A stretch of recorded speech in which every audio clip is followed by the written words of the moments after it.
How many calls does it take to actually have a conversation? How many conversations does it take to get a meeting? How many meetings does it take to get a sale? These are all really important numbers that you need to know as a commercial insurance agent that I'm going to explain to you in this video and share my own real life statistics with you as a mid-market insurance producer so that hopefully you can take it back and create your own business plan or activity plan based on my numbers. There is a lot of numbers out there from Gong and other, maybe tech or SaaS type sellers. And those are good. They're helpful to maybe look at. But I think every industry is a little bit different. So stay tuned in this video. Like I said, I'm going to walk through all of that for you. Before I jump into that, appreciate you joining us. My name is Mike Salas. I'm the host here at Max Revenue Show. Our YouTube channel has one simple goal, and that's to help make you become a better producer. If you like our content, do us a huge favor, subscribe and give us a thumbs up so we can spread the word to other producers out there and help the industry. All right, so I've been keeping stats on my cold calling endeavors here this year in 2025. It's July 7th as I create this video. And so I've made a religious effort since January 1st through today or last week to keep stats every day of my cold calling efforts. And I'm going to share those with you. I'm also going to share with you some stats on meetings. Now, admittedly, I have not kept the best stats, but I did keep statistics for like the first 21 meetings I set this year, and I've kind of fallen off on that. So I'm going to share that, but when I look at those numbers, they really do kind of align with what my gut feeling and my observations have been for the last, really 11 years that I've been doing this. All right, so when it comes to cold calling, from January through end of June, I made 3,279 calls. This also does include drop-ins, but probably only about 100 are drop-ins. I didn't delineate between the two, but I had 421 conversations. I had 59 yeses. I've had 126 follow-up laters. Those are just people that say, call me back later. And about 216 just outright, nope, we're good. So the ratios on that, my call to talk ratio is coming in at 13%. So actually a little bit better than what I typically had seen. Maybe it's usually 10 to 11%. So it takes me about, out of every 10 calls, I'm going to have a conversation. So I'm pretty happy with the 13%. So again, as you're an agent, they're figuring out, okay, how many calls do I need to make to have X amount of conversations? If you want to have 5 conversations in a day, you probably got to be making about 45 to 50 calls. I always kind of say the magic number is 40 because I feel like you don't get burnt out, but do with that what you want. All right, so then the talk to yes ratio. This is actually coming a little bit lower than for me lately. So this is at 14% I'm running, where I used to be. So this would be, I guess, what's 14%? Like 1 in every 7 calls. I'm basically setting, or 1 in every 7 conversations, I'm getting a meeting. It used to be, I feel like I used to run like at my best was like 1 in 5. So I did keep stats I think my first 2 full years of doing this, I kept stats. I was 2014, 15. And that's where I was kind of like 1 in 5, 1 in 6. So that's gone down a little bit. Not sure why. The other stat, though, to take into account is I keep track of follow-up laters. So it's basically people that you have a decent conversation with and they say, hey, timing's just off. I am kind of interested, but call me in a couple weeks. There I'm at 30%. So that's pretty good. So basically, and then 51% of my calls are just an outright no.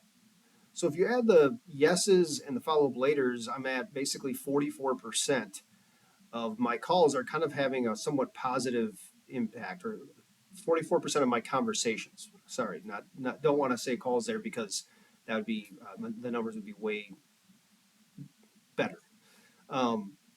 So I think what these numbers tell me is that, hey, calling still works. You still have good quality conversations. I always say today's cold calls are tomorrow's warmer calls, right? Which then are maybe the next day's meetings. So if you stay consistent with it and you keep a good CRM, I found that these numbers bear out, and you will have pretty consistent pipeline and opportunity flow. There will be peaks and valleys, but these numbers have been the numbers now every time I've ever kept track of this. So my advisement, if you're a manager or just a producer who's kind of looking at your situation, what I would still say is if you have zero book, I would make 50 to 60 calls a day. Again, that's a zero book. If you have somewhat of a book, I still think the magic number is 40 on the days you can make calls. But if there's days where you're busy, hey, at least try to get in 20, 25. That only should, and again, that should only take you, if you're organized, 2 hours to 3 hours. You should be able to make 15 to 20 calls in an hour. Again, it's all about organization. Um, One thing, I guess, if I'm coaching myself is if I'm looking at my numbers, I feel like the people that say follow up later, maybe some of those are just trying to be nice and they should be no's, maybe half of those, right? And so maybe I need to do a better job of pressing a little bit more, and figuring out a way to kind of figure out the true follow up laters from the actual people who are just being nice. So that'd be some kind of criticism I would give myself. Um, all right, so that's kind of it on the cold calling numbers. Hopefully you found those helpful. If you have any questions, let us know in the comments. Now let's get into the other numbers that I've really never shared before, and these were kind of interesting. And what led to this is I got a message from a guy who's bought our course, found it super helpful for him and some producers, but was asking about the meeting ratios. And there were some really interesting things. So in the first, let's just call it 6 weeks, I kept track of my meeting numbers and outcomes, and there were 21 meetings set. Okay, so I had a list of all the meetings set. Out of those 21, this is interesting. All 21, 100% agreed to doing due diligence, or first, basically, right? Now some of them kind of wanted to quote. There was a few in there we had to, maybe just based on the market or whatever that we didn't have access to. Um, but I think that was really interesting. So what it tells me is that I need, or what it tells me is that I'm kind of selling the due diligence pretty well, right? I'm explaining it, the insurance game. I'm doing a good job of explaining it to the buyer, what's in it for them. I'm not making it feel like it's a huge undertaking. So that's fine. But so then out of that 21, though, 70% truly actually followed through and got me what I asked for, basically, which was policies. So asking for policies, I know some people say that's a big hangup. For me, it's only costing me, out of that 21, it cost me five, or yeah, 5 deals, I think. So it wasn't, not saying that you don't want to lose any opportunity, but that's still not bad.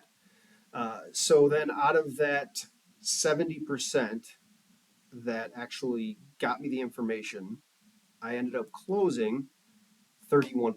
I won 5 deals out of, I think it was 16, right? So, but technically, 5 deals out of 21 meetings got me 5 wins. Okay. And all good sized companies, these were anywhere from 16 in revenue up to about 25. So good. They were all in that range. I'm talking revenue, not premium. So good size wins. Um, this is where another interesting thing that I want to share with you guys. So I won, like I said, I won 5 out of the 15 who got me their information, or 16. But 9 of those 16 I walked away from. So I really only presented to like 7. So I have one that's TBD. I'm still waiting on. I feel like we should have had it a month ago. The guy's just dragging his feet. Super long relationships. I don't know if I'm going to win that or not. I feel like I should. But and then one I truly presented to, and they went with another option. I think they chose another broker.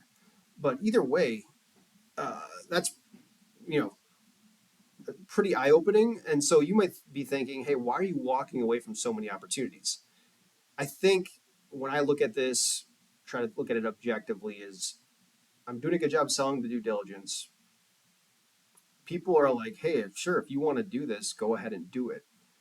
And so I know going into it, I'm going to walk away from some deals, because here's the deal. Everyone has an agent, guys, right? And I'm not trying to break up relationships where it doesn't really make sense. So there's nothing I can improve upon.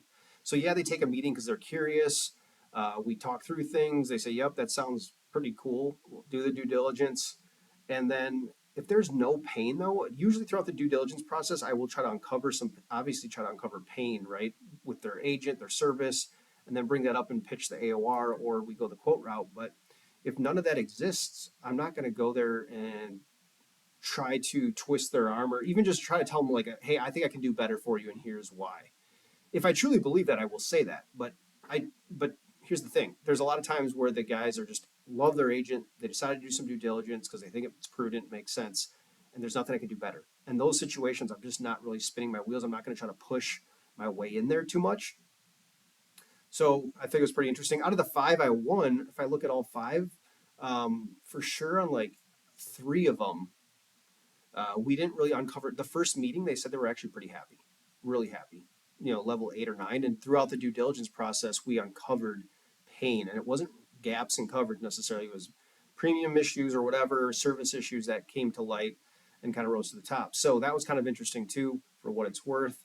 But yeah, so anyways, that's the number. So to recap everything, if I'm a want to be a successful producer here in 2025 for mid-market commercial insurance, I am going to create some type of business plan that allows me to talk to, I probably want to talk to, let's just call it 5 people a day. That's going to roughly take me, 40 calls to have 5 conversations. Over a week, that's 20 conversations. Based on my math, that should be, what is that? Almost 3, pretty much almost 3 meetings a week, right? Is what it would be. Plus, not counting all the warm follow-up conversations that you've generated. And then out of those 3 meetings, let's just say you have 4 weeks, that's 12 meetings in a month. You should get almost, gosh, like I said, 100, let's say 70% of those people, taking out the people who ghost you, but you should get 70% of those people to actually give you the information, take the next steps. I stink at math, so let's just say 8, right? And then out of that, you're going to end up walking away from probably half. So you got 4. And then that leaves you with, like I said, a 30% win ratio. But like I said, that's kind of misleading. It should really be about a 70% win ratio on deals that actually there's some meat on the bone or something to talk about. So I'd say give yourself credit, 1 to 2 wins, right? And that equates to worst case scenario, 1 win a month, 12 wins a year. Some months you do 2 wins, some you do 1. Let's say you have anywhere from 12 to 16 wins. And again, if you set your average size goal for an account to come in at no lower than 10 in revenue, but let's say your median's 15, that could be $150,000 a year at 10 wins to $180,000 at 12, and you go up from there. So there you have it. There's my numbers. That's how I would create my plan to be a successful producer here in 2025. And that still leaves you with ample time to go run other things parallel, right? LinkedIn, social media, YouTube channel, lead magnets, networking, all that other stuff. I'm not saying don't do that, but this should be the core foundation, at least 2 to 3 hours a day of doing this. And that still leaves you with, depending how long you work, but 4 to 6 hours a day to do all that other stuff. Hey, if you found this video helpful, again, let me know in the comments, or if you have questions, let us know in the comments. We want to help you guys out. Give us a thumbs up and subscribe. Thank you guys for watching.